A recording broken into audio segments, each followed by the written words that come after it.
Flexibility is one of those areas that I find people either love training or despise. Many neglect flexibility for years and have only just started reconsidering implementing it into their exercise routine after waking up with classic old person injuries such as a sore back and neck.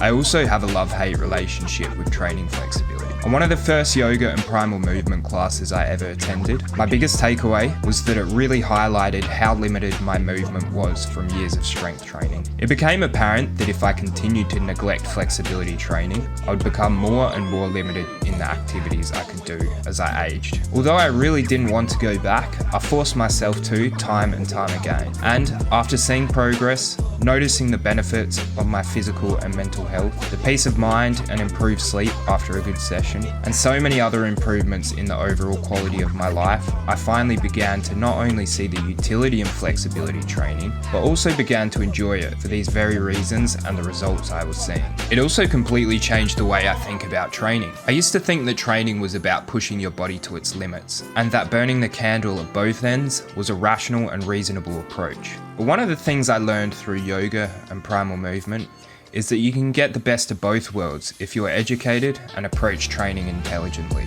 In the same way that life is often said to be a marathon, not a sprint, if longevity is at all important to you, we should approach our training with the same philosophy. The good news is that recent studies have shown that it is entirely possible to combine flexibility and strength training through the use of full range of motion training. The consensus when I first started training was that you should limit your movements to a range of motion that most effectively targets the muscle without putting any stress on the tendons and ligaments. This is a great approach when looking to make movements more efficient for packing on size and optimizing tension placed on the muscles. However, because it neglects a large portion of the movement, you're essentially training the body to only be able to perform movements within this range of motion. To pick a more extreme example, I feel that training in this manner will lead you down a similar path of many of the great athletes who have paid a huge sacrifice for their approach to training in their later years. Just as muscles should be trained and stretched, so too should ligaments and tendons. If we think about the bottom portion of the pull-up, it is essentially a dead hang,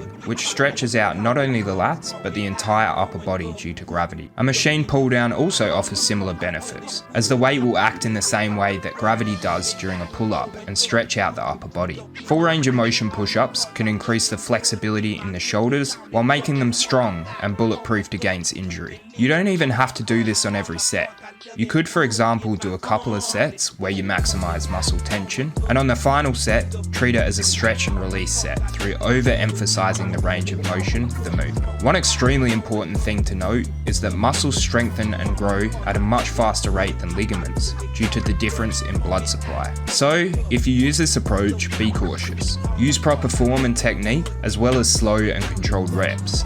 And do not attempt or expect to use the same amount of weight or hit the same amount of reps on full range of motion strict form movements. I still think that your warm-up should include some mobility work and that you should actively train flexibility as well, as it is such an important part of fitness. If you're not planning to be an elite athlete and your career doesn't require you to push the limits of your body, it is worth considering a more sensible approach to your training. Remember, it is a marathon, not a sprint. Whether it be taking up yoga, primal move, or just being mindful to use full range of motion, over time, you'll notice massive benefits from whatever approach you decide suits you best. From my personal experience of doing both approaches for a number of years, I found that playing the long game also has the benefits of minimizing injury and time off of training. So while I had to check my ego and drop the weight and reps I was doing initially, progress over the long term has been more consistent and sustainable. As always, I appreciate you all checking in for this week's video. Hope you're all enjoying the content and look forward to catching you on the next one. Cheers heaps.